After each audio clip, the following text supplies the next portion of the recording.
I'm not into self-harming, but I just archetypally want to take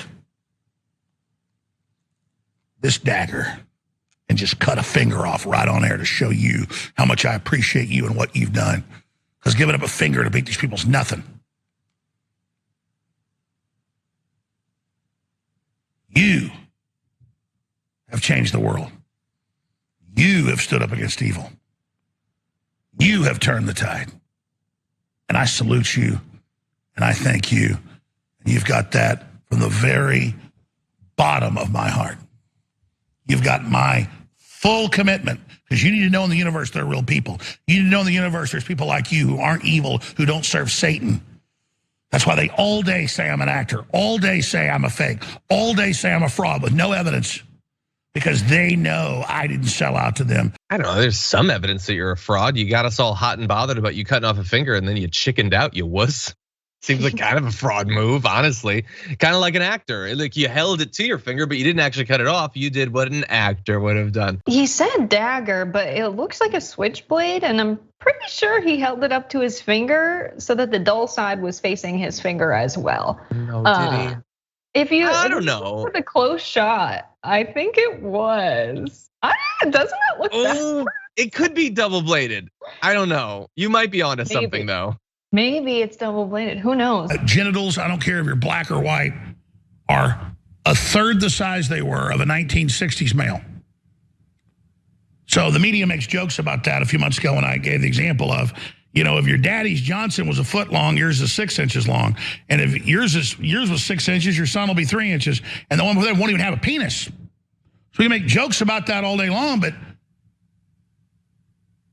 this isn't a game. The idea that the government, internationally, all of the governments have gotten together thinking we need to stop free men. And the way to do that is to stop their big old penises. That's the problem. We can't beat them until we get those penises down to a reasonable size.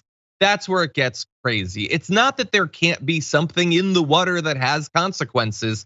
It's just that he will always point the finger at the wrong thing.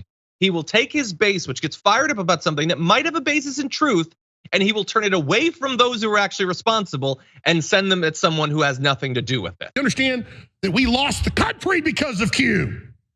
Yes, sir. And I have to put up with the Q people all over the place. And I'm tired of it. So I'm not mad at you, but you hit a button here.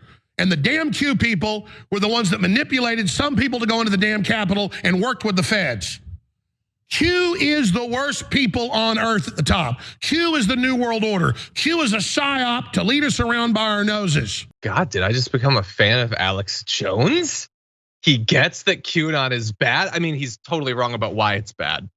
The idea that it's a psyop, I don't know, maybe the CIA is involved. They do a lot of bad stuff, but there's a lot of people who are just genuinely believe this because it's convenient and because everyone on the right that they trust, including previously Alex Jones, has told them they should believe it.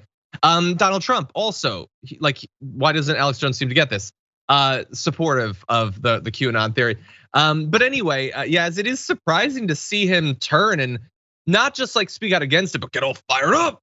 He's sitting at this table covered with a suspicious amount of paper. And he's really mad about the Q and how they've taken over the world. I like it. I'll take the allies where I can get it. Yeah, maybe that's a lot of paper. There ain't no way he's so funny to me. In real time, choose the right. That's way too much paper, buddy.